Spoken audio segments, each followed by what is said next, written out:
Brand Telangana identity ద్వారా revive కావాలనే ప్రయత్నం. Right sir. ఇక తెలంగాణ రాజకీయాల్లో బీఆర్ఎస్ అండ్ కాంగ్రెస్ మధ్య ఫుడ్ పాయిజన్ అంశం డైలాగ్ వారికి దారితీసిన పరిస్థితి సార్. మాగనూరు స్కూల్లో చాలామంది విద్యార్థులు ఫుడ్ పాయిజన్కి గురయ్యారు.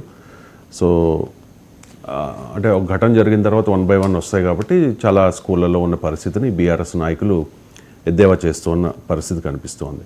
సో మంత్రి సీతక్క ఒక కామెంట్ చేశారు సార్, ఇది బీఆర్ఎస్ కుట్ర, ప్రభుత్వం మీద బురద జల్లడానికి ఇదంతా చేస్తూ ఉన్నారు అని చెప్పి. దీనిలో ఆర్ఎస్ ప్రవీణ్ పేరు కూడా ప్రముఖంగా ప్రస్తావించారు సార్ సీతక్క. అంటే ఇప్పుడు RS Praveen Kumar Telangana residential school వ్యవస్థ నిర్మాణంలో కీలక పాత్ర.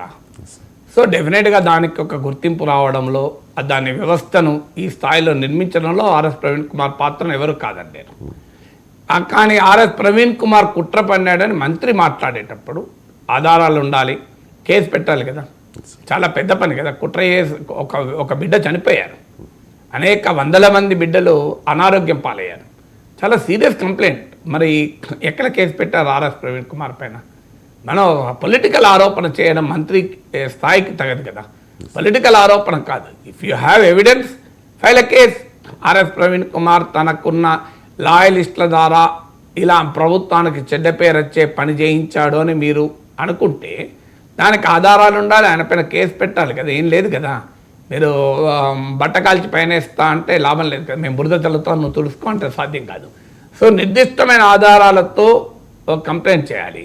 తర్వాత ఇదొక ప్రతిదాన్ని ప్రతిపక్ష కుట్ర అని కొట్టివేసే స్వభావం కాంగ్రెస్ ప్రభుత్వం వ్యవహరిస్తోంది. అది ఆ ప్రభుత్వానికి మంచిది కాదు.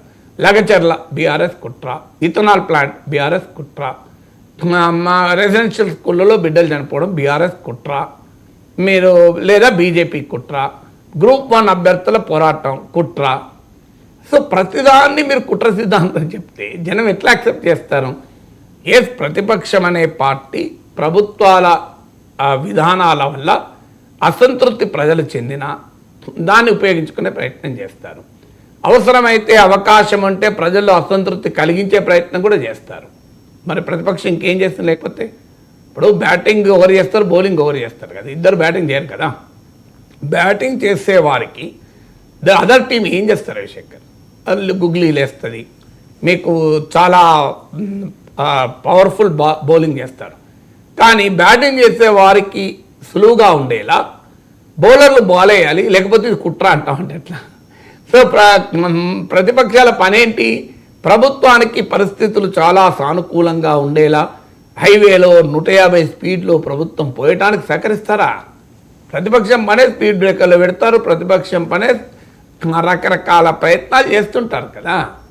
కానీ మీరు ప్రతిపక్షాన్ని కుట్ర అంటే ఆ కుట్రలు మీరు ఎందుకు చేయించలేకపోతున్నారు?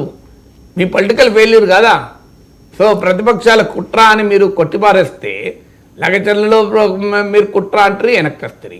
ఇథనాల్లో ప్లాంట్ పైన కుట్ర అంటారు, వెనక్కస్తారు. అంటే మీరు కుట్రలకు, ప్రతిపక్షాల కుట్రలకు కాంగ్రెస్ ప్రభుత్వం లొంగిపోతుందనే మీనింగ్ కూడా పోతుంది కదా. అందువల్ల తమ ఫెయిల్యూర్స్ను ప్రజల ముందు ఎక్స్పోజ్ అవుతుంటే దానికి మేము ప్రతిపక్షాల పైన రాళ్ళేస్తామంటే లాభం లేదు. లగచర్లలో ప్రభుత్వం ఆ గ్రావిటీని అర్థం చేసుకోవడంలో విఫలమైంది.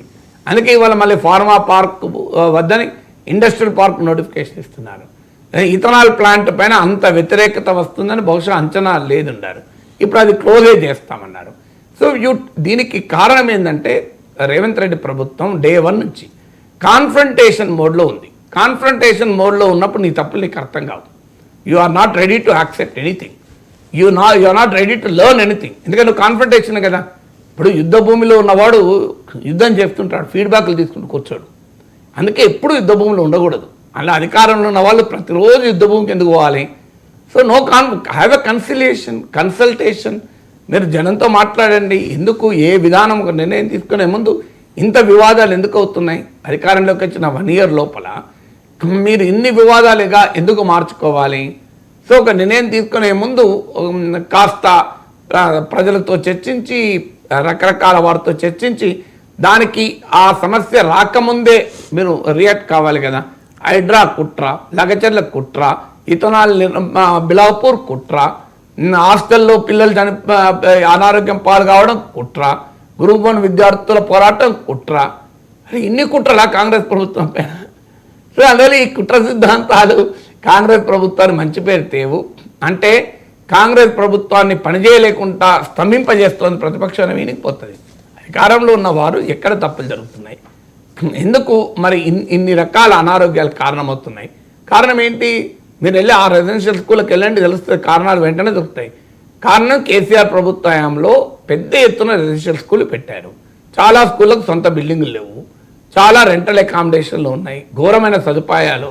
నేను మా డ్రైవర్ బిడ్డకు సీట్ వచ్చింది. ఇలా ఆ డ్రైవర్ మళ్ళీ వెనక్కి తెచ్చుకున్నాడు. బిడ్డను తెలిసి ప్రైవేట్ స్కూల్లో కష్టపడి చదివించుకుంటున్నారు. మా ఇంట్లో పనిచేసే అమ్మాయి 2 కొడుకులకు రెసిడెన్షియల్ స్కూల్లో సీట్ వచ్చింది.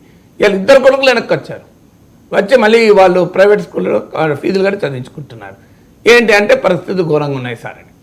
సో దీనికి కేసీఆర్ ప్రభుత్వంలోనే ప్రణాళిక లేకుండా పెద్ద ఎత్తున స్కూళ్ళు పెట్టారు, ఇన్ఫ్రాస్ట్రక్చర్ లేదనే విమర్శ కూడా ఉండొచ్చు, లేదని అంటలేదు. కానీ ప్రభుత్వం ఇప్పుడు అధికారంలో ఉన్నది కనుక దాన్ని ఎలా సాల్వ్ చేయాలి? హ్యావ్ ఎ కమిటీ, ఒక అనుభవం కలిగిన పెద్దలతో ఒక 10 స్కూళ్ళు తిరగమనండి. ఆ 10 స్కూళ్ళు పరిశీలించి ప్రభుత్వానికి ఒక రిపోర్ట్ ఇవ్వమనండి. ఏం యాక్షన్ తీసుకోమనండి. తెలంగాణ విద్యా కమిషన్ ఏర్పాటు చేశారు కదా, విద్యా కమిషన్ కన్నా బాధ్యత ఇవ్వండి. Do something. మేము ఇంకా అటాకీ మోడ్లో ప్రతిదానికి మేము అటాక్ చేస్తామంటే defence offence is not always the weapon in the hands of the people in power. అధికారంలో ఉన్నవారు నిరంతరం యుద్ధ మైండ్ సెట్లో, వార్ మైండ్ సెట్లో ఉండకూడదు. So have a reconciliation, consultation, తప్పెక్కడ జరిగింది, ఏం చేయాలి. Have a concentration on the administration.